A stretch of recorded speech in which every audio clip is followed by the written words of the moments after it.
Hello दोस्तों, स्वागत है आप सभी का। इस वीडियो में हम संविधान की 9वीं अनुसूची के बारे में बताने से पहले हम आपको संविधान के बारे में कुछ महत्वपूर्ण बिंदुओं को बता देते हैं। उससे पहले मैं आपसे एक बात कहना चाहूँगा, अगर आपको इस वीडियो का नोट्स चाहिए तो आप हमारे टेलीग्राम चैनल को ज्वाइन कर सकते हैं, जिसका लिंक डिस्क्रिप्शन में है। तो आइए जानते हैं संविधान के बारे में। भारत का संविधान भारत का सर्वोच्च विधान है। यह संविधान सभा द्वारा 26 नवंबर 1949 को पारित हुआ और पूरे देश में 26 जनवरी 1950 से प्रभावी हुआ। इसे बनाने में कुल 2 वर्ष 11 महीने 18 दिन का समय लगा था। हमारे संविधान का आधार भारत सरकार अधिनियम 1935 को माना जाता है और इस समय भारत का वायसराय लॉर्ड विलिंगडन था।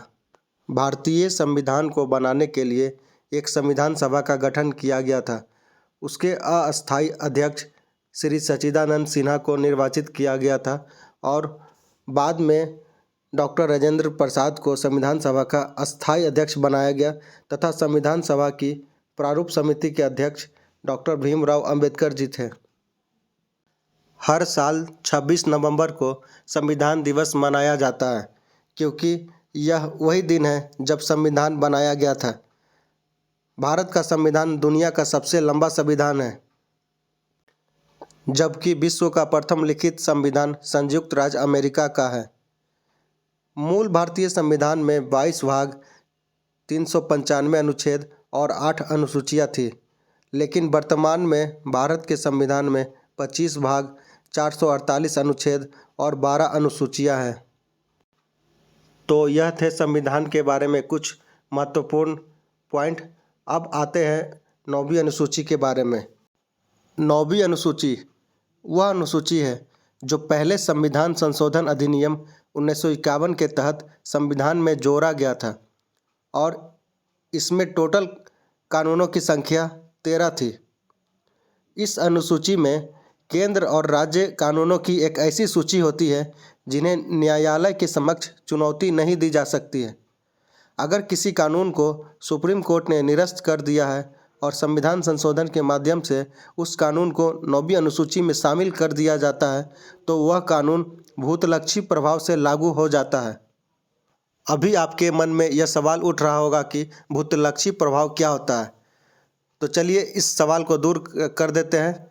जब किसी कानून को पिछली तारीख से लागू किया जाता है तो उसे भूतलक्षी प्रभाव कहा जाता है।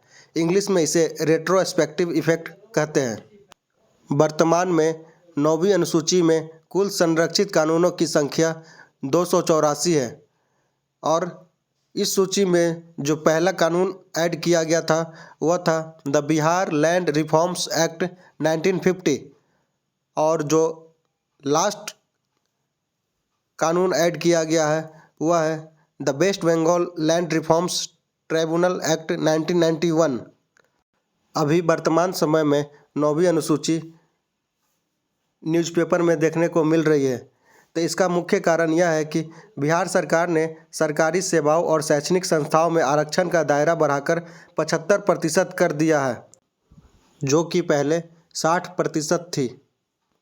75% में 10% सामान्य वर्ग के आर्थिक रूप से कमज़ोर लोगों के लिए निर्धारित की गई है। वहीं अनुसूचित जाति को 20%, अनुसूचित जनजाति को 2%, पिछड़ा वर्ग को 18% और अत्यंत पिछड़ा वर्ग को 25% निर्धारित की गई है। राज्यपाल से स्वीकृति मिलने के बाद इसे लागू कर दिया गया है, लेकिन पटना हाईकोर्ट में इसे अब चैलेंज किया गया है।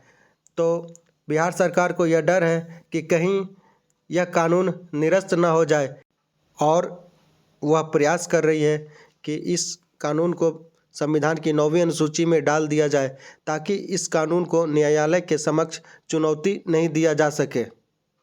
संविधान की 9वीं अनुसूची को हमारे अनुच्छेद 31B के तहत संरक्षण प्राप्त है। तो इतना ही था आज के वीडियो में। अब आपसे एक सवाल, आप बताइए कि प्रथम गोलमेज सम्मेलन, जिसे इंग्लिश में राउंड टेबल कॉन्फ्रेंस भी कहते हैं, कब हुआ था? Thank you for watching.